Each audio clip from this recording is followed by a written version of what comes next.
Hey everybody, let's take a look at George Washington's chart. First thing I'm going to look for is this a day chart or a night chart? I look at the ascendant, which is circled in red, and I draw an imaginary line over to the descendant, which is also circled in red, and I look for the sun. You always look for the sun to know if you have a night chart or a day chart. And then once you get that information, you find the sect leader. Let's do that.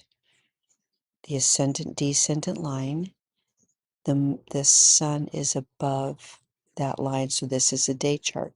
So the sun is the sect leader of this chart. If the sun had been below that line, then this would be a night chart. And then the sect leader of this chart would be the moon, because the moon is the queen of night and the sun is the king of the day. Okay, this is a day chart. That tells me right away that the planets that are on the team of the sun are Jupiter and Saturn. So these two planets will do well in a day chart.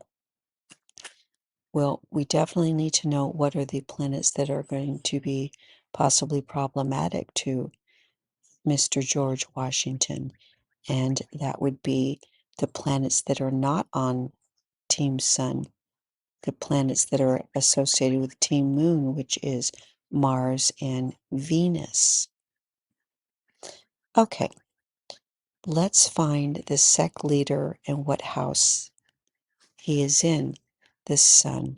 The sun is in the 11th house of large groups of people, and these are supportive groups for this person. There's going to be a very strong focus and direction for his life geared towards large groups of people, and that seems to be true. In addition, we look to that sun, which is which is outlined in green, and we see that it's in the zodiac sign of Pisces, also circled in green.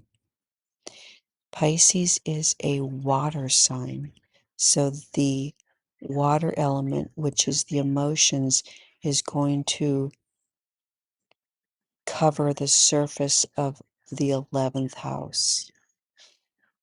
And that means that George Washington had a focus on large groups of people, but in an emotional way, this sun will act out because it's in a water emotional sign. So how he was focused a lot on how he felt. He was inspired by his emotions that acted out for large groups of people. Now, Pisces is a mutable sign, so it's able to change a lot and be flexible. And therefore, you have this sun, 11th in the 11th house of supportive groups of friends, emotionally connected and able to change, to be open to ideas and open to change emotionally. It is the 11th house. It's not an angle house. If it was an angle house, it would be a very powerful house, but instead it's a succeedant house, which is about 60 to 70% of as powerful as an angle house. So his efforts weren't just that sun wasn't in an environment where it was really supported by the chart or by this person. He had to work at it to some extent because of being in the succeedant house.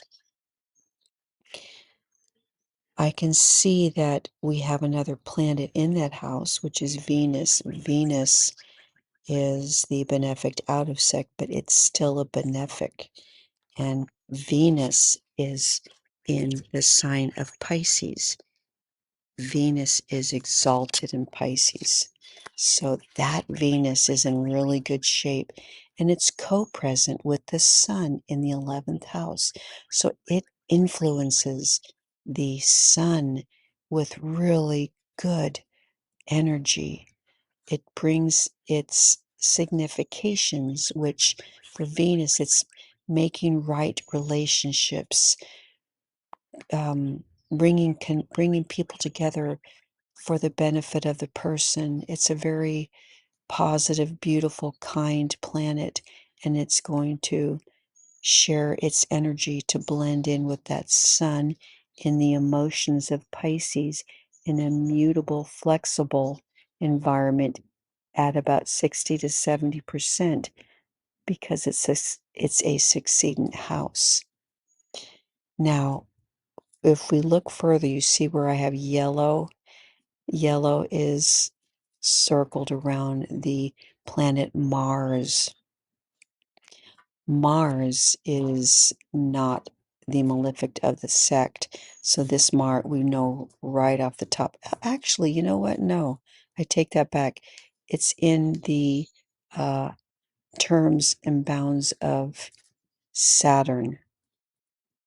So I'm going to erase that and I'm going to circle Saturn in yellow. Um, Saturn is going to influence this Venus. All right. So this great, wonderful Venus is also in the environment of the emotions, an immutable sign, and it's co-present with the sun, but it's under the influence of Saturn, which is the malefic of the sect. And so it is going to be a responsible Venus. It's got that responsible Saturn energy, maybe kind of, um, let's see, adding more direction and focus and ability to stay the course to that Venus. Um, so that Venus is going to not be irresponsible, if that makes sense, which is a great thing. And he definitely was disciplined. Saturn disciplines any environment that it's over. Also, if you go back to the sun, you see it's in the bounds of Venus as well. So this just means that the things that Venus brings to the sun are going to be positive and of a relationship type basis. So this president was very, very focused on the large groups of people in a very emotional, positive way. We have a lot of Venus going on, connected to that sun. Venus in the bounds, and Venus also uh, co-present with the sun. So he had the ability to come across as very pleasant, but he also had that Saturn that was that was in the bound, that Venus was in the bounds of. So he stayed the course. He worked towards the end result, all this great stuff. But anyway, that's just a little analysis of the chart. I hope it didn't confuse you too much. Until next time, bye.